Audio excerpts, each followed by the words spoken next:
Teaching 29. 1. Disciples, I am among you once again.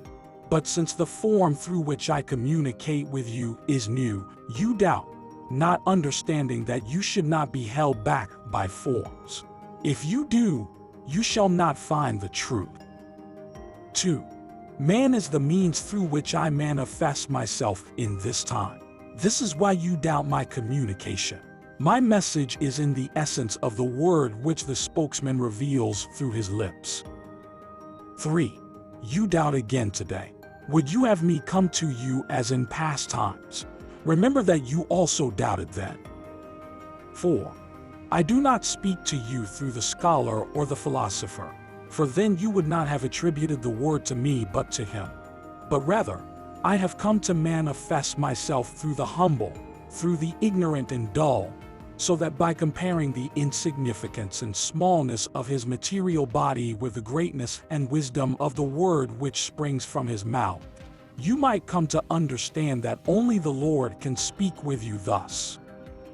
5. Also, there are those who in their doubt ask themselves, could this really be the Master? Am I on the right path? Is this not the work of temptation? When you ask yourselves these things, you will hear my sweet word speaking to you, saying, have you felt peace on this path? Have you been comforted and cured of your illnesses? Have you been regenerated? Then you will confess before your conscience and say, yes, all this have I beheld and received. 6. The time has not yet come for all of you to believe. The times, the tests, and the events shall awaken men, and tomorrow they will say, truly, he who was with us and spoke to us was the divine Master. 7. I come to reveal to you many mysteries of the Spirit, so that you might know yourselves and thus better know your Father. 8. Men who study God do not agree. Who walks in truth? Men of science contradict each other. Who is right? Religion and science have always been at odds. Men have not understood that the spiritual and the material live in perfect harmony, and that in this harmony they form the true work of the Creator. Each person has a different mission among humanity, but each should imitate the divine work, living in harmony with one another as do all beings of creation. 9. How many times has religion denounced science? And how many times has science denied to religion the existence of the spiritual life? Religion basing its premise on the evils which science has transmitted to humanity, and science staking as its weapon the fanaticism and superstitions which religious leaders have instilled upon humanity. 10. Truly I say to you that one needs to know the truth contained in nature, and the other needs to correctly interpret my law. 11. I am the King of Peace. I take my sword and come prepared for battle to destroy all sin and darkness. Let those who follow me not fear if they are disowned by their parents or by their children, for my love will compensate them in their battle. 12. Even during the second time people rejected one another, for while some went to hear Jesus, others denied him. 13. My new soldiers shall arise and with their deeds and examples preach this good news among humanity which has forgotten my truth. Today, I only find my word in dusty books. Humanity has strayed from the true path and befriended sin, vice, and immoral behavior. No longer does it loathe sin. Crime does not horrify it or adultery surprise it. 14. Here you have my word, humanity. It is limited so that you might understand it. But if you want proof of my presence, I have given you proof already and will give you more.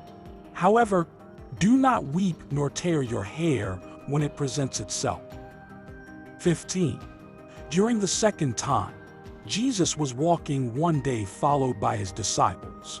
They had climbed a mountain, and while the Master astonished those men with his words, they suddenly beheld the transfigured body of their Lord, which floated in space, having the spirit of Moses to its right and that of Elijah to its left. 16. The disciples, blinded by the divine light, fell to the ground before that supernatural vision. But calming themselves quickly, they proposed that their master place upon his shoulders the royal purple mantle, the same as upon Moses and Elijah. Then they heard a voice which descended from the infinite and said, "This is my beloved Son in whom I am well pleased. Listen to him." 17. Great fear invaded the disciples when they heard that voice. Lifting their eyes, they saw only their master, who said to them, "Do not fear nor tell anyone about this vision until I have resurrected from among the dead." Then they asked the Lord, "Why do the scribes say that it is necessary for Elijah to come first?" And Jesus answered, "Truly, Elijah shall come first and restore all things.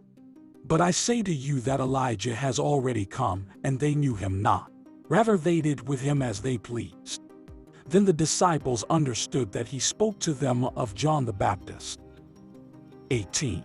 In this era, how many times have I made the spokesman through whom I communicate disappear before your eyes so that you might behold me in the human form of Jesus, the form in which humanity knew me? Yet, you have not knelt before the new transfiguration. 19. My work represents the spiritual mountain which I invite you to climb through paths of love, charity, and humility. It is the new Mount Tabor where the past, present, and the future are united into one, and where law, love, and wisdom are united into one essence. 20. The Lord used Moses, Jesus, and Elijah outline the path that man needs to follow in order to elevate himself to the kingdom of peace, light, and perfection. 21. Experience in your life the presence of the Lord's messengers. None of them are dead. They all live to light the way of men who have become lost, helping them to rise when they have fallen, strengthening them so that when tested, they might devote themselves with love to the fulfillment of their restitution. 22. Know the work which Moses completed on earth through Jehovah's inspiration. Analyze the teaching of Jesus through whom the divine word spoke, and seek the spiritual meaning of my new revelation, the area of which is represented by Elijah. 23. When you have reached a complete understanding of those divine revelations, compile a book which is divided into 3 parts, and you will find that the first part speaks of law, the second of love, and the third of wisdom. Then you will understand that law is that which guides, that love elevates, and that wisdom perfects.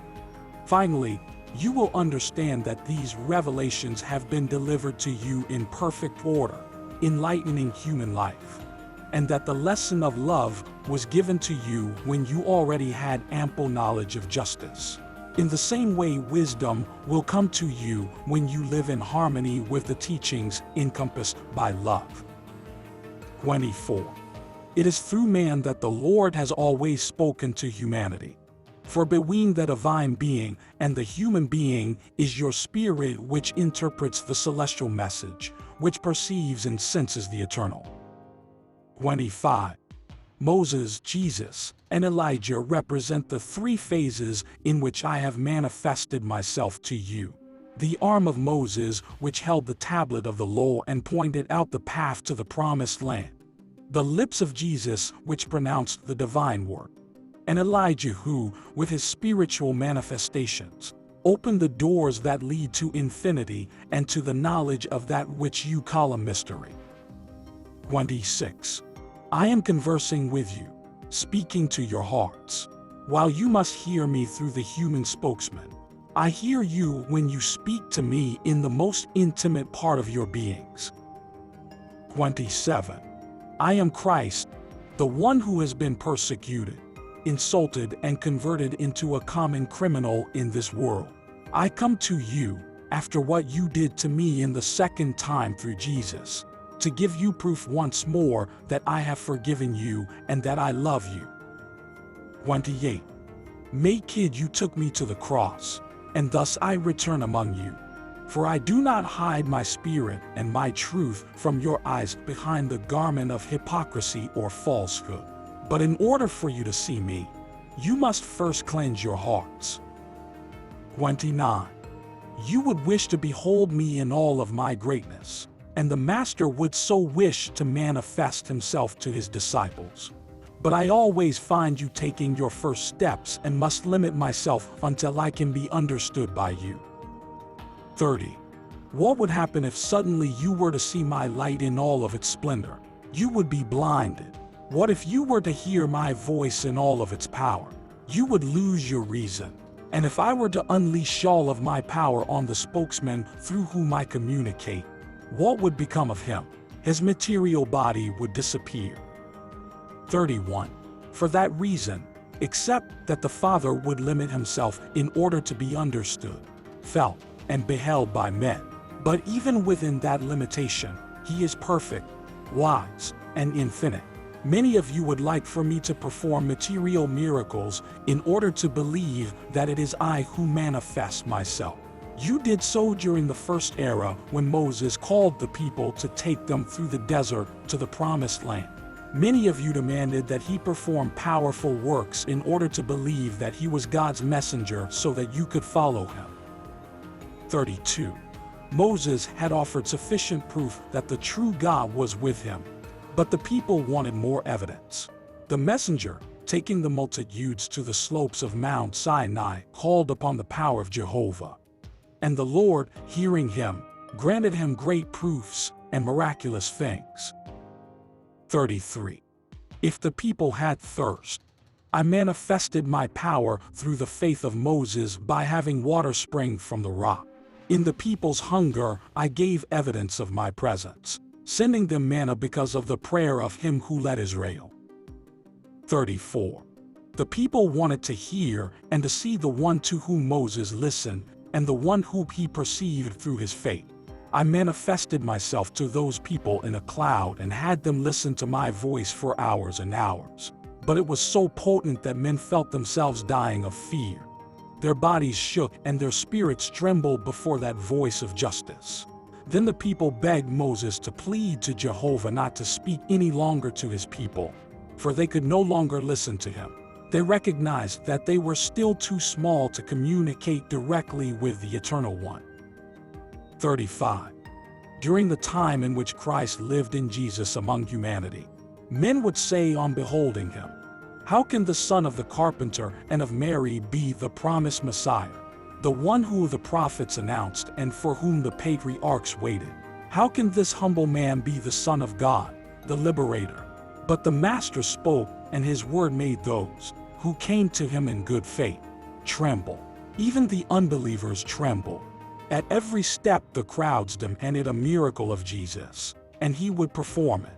The blind man came, and to the astonishment of the Pharisees, the Master gave him vision by simply touching him. And in the same way, he gave movement to the lame one. The leper was cleansed of his disease.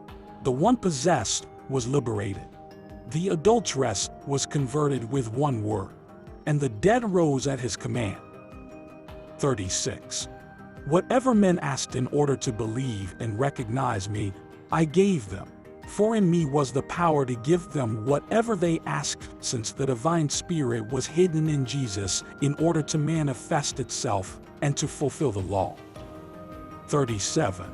When Jesus was on the cross, there was not a spirit which did not feel shaken before the voice of love and of justice of that one who was dying naked, similar to what they felt when he delivered the truth in his word. Whoever has analyzed the life of Jesus has recognized that neither before nor after him has anyone existed who could accomplish a work like his. For it was a divine work which with his example will save humanity. 38.